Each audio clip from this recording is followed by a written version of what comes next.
Hello दोस्तों, veterans नमस्कार। मैं दीवान सिंह। मैं आपको बताना चाहूँगा कि हमारे यूट्यूब पर जितने वीडियो बनते हैं, लगभग मैं पेंशन अपडेशन के बारे में या पेंशनर्स के बारे में या डीए न्यूट्रलाइजेशन के बारे में कुछ भी बनता है, मैं लगभग उसको देखता हूँ। तो मुझे एक वीडियो मिला और बहुत लंबा वीडियो था। स्वाभाविक सी बात है, जिसने बनाया होगा उसका वो मैटर नहीं था, किसी और व्यक्ति ने मैटर दिया था।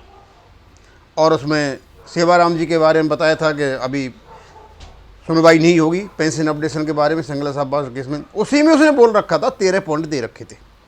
वो कहते हैं कि ये 13 पॉइंट जो हैं डीएफएस को दिए जाएं, और यदि ये 13 पॉइंट को उठाया जाता है तो हमें पेंशन अपडेशन मिल जाएगा। चलो मैंने अच्छा देख लेते हैं। 1 2 3 4 5 6 7 8 9 10 11 12 13 मैंने सारे देखे। अब लगभग बहुत कम में बात की गई थी रेगुलेशन की, लेकिन 3 पॉइंट मुझे ऐसे मिले जिनके बारे में हम बार बार कह रहे हैं, भाई इन पॉइंटों को मत उठाइए, इस पॉइंट ने ही आपको पेंशन अपडेशन नहीं होने दिया है। अब जिसने भी ये बनाया मुझे पता नहीं, ये पॉइंट मुझे मिले। तो इसमें मैंने 3 पॉइंट लिए, 8 नंबर, 9 नंबर और 10 नंबर। और ये क्या कहते हैं? कहते हैं when various petitioners quote the pension fund position of various banks as more than sufficient to meet the increasing cost of obtaining pension on the respective accounts statement, how to IBA respond to their argument in this regard। कहते हैं कि जो सारे petitioners कहते हैं भैया pension fund sufficient है updation के लिए, तो ये respective account statement how to IBA respond to their argument. तो इस बारे में IBA का क्या कहना है? भैया IBA का बहुत अच्छा कहना है। यही पॉइंट IBA ने अपने एफिडेविट में उड़ाया हुआ है। वो यही कहते हैं वहां पे कि जो आपका पेंशन फंड बना हुआ है वो ऑफिसर्स और एम्प्लॉयज के कंट्रीब्यूशन से बना हुआ है, इसलिए पेंशन फंड कम है, हम आपको नहीं दे सकते। मैं बार बार कह रहा हूं, इस पेंशन फंड की थ्योरी को छोड़ दीजिए। जब तक तुम इस पेंशन फंड की थ्योरी को नहीं छोड़ोगे, आपको कोई पेंशन अपडेशन नहीं मिल रहा है। रादर देन ये उठाइए कि 2010 में जो हमारा पैसा काटा गया, वो फंडामेंटल कॉन्सेप्ट ऑफ पेंशन जो था 1995 में रेगुलेशन में उसके अगेंस्ट है, उसको वापस किया जाए। और जैसे ही ये वापस होगा तो ये पेंशन फंड की जो गीत गा रहे हैं ये खत्म हो जाएगा। और दूसरा, अब पेंशन फंड एक तो है नहीं, पहले बहुत सारे बैंकों में बटा हुआ था, अब 12 बैंक रहेगा, तो 12 बैंकों में 12 पेंशन फंड हैं और 12 बैंकों के साथ हैं, और सादे स्टेटरी बॉडी जो है उनके साथ आते हैं। तो भैया मैं तो आपसे ये चाहूँगा, आप प्लीज़ इसको ये फालतू बकवास नहीं करें। इस फालतू बकवास से आपको कुछ नहीं मिलने वाला है। एक बात। दूसरी, when the apex court in a few judgments have already affirmed that lack of fund can not be a reason for not extending the pensionary benefit to the retiree। ये जो बात कही है कि माननीय सुप्रीम ने कहा है कि यदि तुम पेंशन देना चाह रहे हो किसी कहीं तो लैक ऑफ फंड का बहाना नहीं चलेगा। यही पॉइंट IBA ने शायद चंडीगढ़ हाई कोर्ट में उठाया था, पेंशन फंड की कमी का कारण यही इनके IBA में है, और यही हम फालतू बकवास कर रहे हैं। हमें जरूरत नहीं है पेंशन फंड की। पेंशन फंड आप सेक्शन 11 पढ़ लीजिए, जितना भी एम्प्लॉयर का हिस्सा या किसी भी रूप में वो पेंशन फंड में जाएगा, और जो कमी होगी तो उसका जो रेगुलेशन 11 है, आपका रेगुलेशन 1995 का ऑलरेडी बताता है कि उसकी पूर्ति बैंक करेंगे। फिर कहते हैं Since once the employer implements the pension scheme in an organization, it is for that employer to find adequate resources to meet the consequent future requirement in this regard. IBA DFS can argue lack of funds for denying occupation pension in their recent judgment Punjab and Cooperative Agriculture Development Bank Limited registrar cooperative में यहाँ कोई argument हुआ था कि भाई pension fund. हमें किसी से कोई मतलब नहीं है।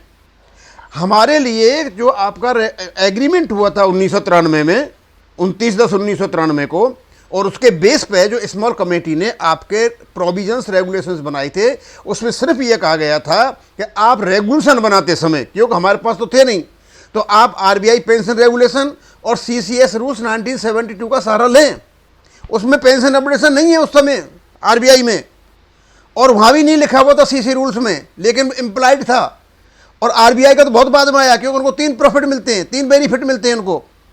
तो ये जो बातें कर रहे हो ना यहाँ पे पेंशन फंड की, शायद मैं आपसे यही रिक्वेस्ट करूँगा कि इस चीज़ को न करें। हम बार बार बता दिया, आपका जो पेंशन फंड का मैटर है यहाँ कुछ मैटर नहीं है।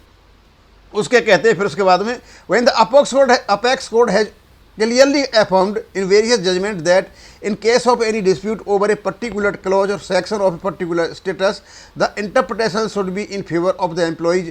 The judgment in the state of Rajasthan OP, एक कोई जजमेंट हुआ था और उन्होंने कहा था कि कहीं इस प्रकार की जब बातें आती हैं तो जजमेंट मतलब क्या नाम है, एम्प्लॉयज़ के फेवर में जाना चाहिए। अब मैं आपको दूसरी बात बताता हूँ। पहली बात तो 35/1 जो रेगुलेशन है, और उसके बाद 2003 में इसमें जो कुछ भी हुआ है, हम तो यही समझेंगे एक एफर्मेशन वाली बात है, लेकिन क्लियरली नहीं कहा गया है, लेकिन अर्थ निकाला जा सकता है, उसका मैच्योर इंटरप्रिटेशन होगा तो वो निकाला जा सकता है आराम से। और इसको कोई सर्विस वकील जो जानकार है वो इसको कर पाएगा। पहली बात तो हम पेंशन फंड में किसी प्रकार का कंट्रीब्यूशन देने का हम एलिजिबल नहीं है, ना हम दे सकते हैं, और ना वो हमारा जो जजमेंट वो आपका रेगुलेशन है वो मांगता है। दूसरा, एक बात बड़ी स्पष्ट बता देता हूं मैं कि एग्जीक्यूटिव इंस्ट्रक्शंस या एग्जीक्यूटिव ऑर्डर या सर्कुलर या नोटिफिकेशन, मैं एग्जीक्यूटिव की बात कर रहा हूं, मैं लेजिस्लेटिव की बात नहीं कर रहा। एग्जीक्यूटिव यानी जो आपके पार्लियामेंट के द्वारा बनाए गए एक्ट को जो लागू करता है उसको एग्जीक्यूटिव कहते हैं। उसमें आपकी पूरी की पूरी कैबिनेट चाहे स्टेट लेवल पे है और चाहे आपके सेंट्रल लेवल पे है, और इनके नीचे बैठे हुए सारे आईएएस अधिकारी और बड़े बड़े अधिकारी जिनके हाथ में पूरी पावर है, ये एग्जीक्यूटिव हैं। इनकी जो इंस्ट्रक्शंस हैं, इनके जो रेगुलेशन है, केवल और केवल उस दायरे में होंगे जिस दायरे का कानून पार्लियामेंट ने बनाया है। लेकिन उस दायरे को छोड़ करके कानून बनाते हैं और नुकसान पहुंचाते हैं, जैसे हमें पहुंचा रखा है। हमारा एक रेगुलेशन है, इस रेगुलेशन को इंप्लीमेंट इनको करना चाहिए, लेकिन बैंक तो कर ही रहे हैं, साथ में नॉन स्टेटरी बॉडी, अनरजिस्टर्ड बॉडी जो आपका आईबीएफ, वो भी अपने हाथ धो रहा है आराम से, डीएफएस भी कर रहा है, फाइनेंस मिनिस्ट्री भी कर रही है। ये सारे एग्जीक्यूटिव को रोकने के लिए ना तो किसी ऑर्गेनाइजेशन में दम है, ना आपका यूएफबीयू में दम है, ना उनसे नीचे जो बैठे हुए बैंक है उनमें कोई दम है। उनको रोकने के लिए केवल और केवल जुडिशियल अथॉरिटी है। और जुडिशियल अथॉरिटी का मतलब यह है कि यहां से आपका कोई काम नहीं होना है। कोई भी काम यदि आपका होगा तो कोर्ट से होगा, क्यों कोर्ट जो होता है जब उसको इंटरप्रेट करते हैं लोगों को, उसके जो डिसीजंस आते हैं वो सर्वोपरि होते हैं। इवन कोर्ट को इतना अधिकार है कि यदि संसद ने भी कोई गलत कानून बना दिया है तो उसको भी वो स्ट्राइक आउट कर सकते हैं। तो मैं तो यही चाहूँगा, मैंने कहा भी था, लेकिन मुझे अभी पता चला कि वेणुगोपालन साहब के साथ एक और केस अभी गया है। उन्होंने यूनियन ऑफ इंडिया को लेटर भेजा है कि भैया मेरी पेंशन अपडेशन करो, ऐसे ऐसे करके सारी बातें आई हैं, पूरी डिटेल दे दी है। जैसे ही वहाँ जवाब आ जाएगा, एक केस और शायद केरला में लगने वाला है। उनका जो है, मैं उनके बारे में ज़्यादा नहीं बताऊँगा क्योंकि उनका केस का मैटर है, लेकिन डाला है किसी व्यक्ति का 1975 में, कहीं वो भर्ती हुए थे या रिटायर हुए थे, कुछ ऐसी बात थी। जब तक आप कोर्ट में नहीं जाओगे, जब तक इस एग्जीक्यूटिव दादागिरी को जुडिशियल दादागिरी से काटोगे नहीं, आपको कोई नहीं पूछ रहा है। और सबसे सुगम और सरल तरीका इस एग्जीक्यूटिव दादागिरी को काटने का है कि आपके 2010 में जो पैसे कटे थे वो अनलॉफुल रिकवरी थी। और रही इसकी बात, हम सब सुनना चाहते तो आराम से सुने। और मैं बता दूं कि आपका कई प्रकार से कहा जाता है कि हमारा 2.8 गुना पैसा कटा था, कोई तो कहता है सीपीएफ का। अब मैंने अभी देखा किसी ने भी यहाँ पे कमेंट किया था, वो कह रहे थे कि 2.8 गुना कटा था हमारा बेसिक पे का।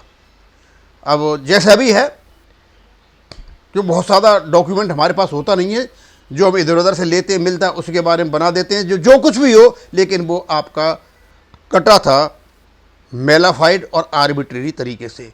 और ये जो फंड के बारे में सारी बात कही गई है उन 13 पॉइंटों में, और तो है चलेंगे, जितना जल्दी इस फंड के बारे में समझ जाओगे उतना ही जल्दी भंवर जाल से निकल के आ जाओगे। और यदि अभी भी फंड चिल्लाओगे तो मुझे नहीं लगता कि आपको किसी प्रकार का पेंशन अपडेशन होना है, क्योंकि आईबीए आपको फिर फंसा लेगा।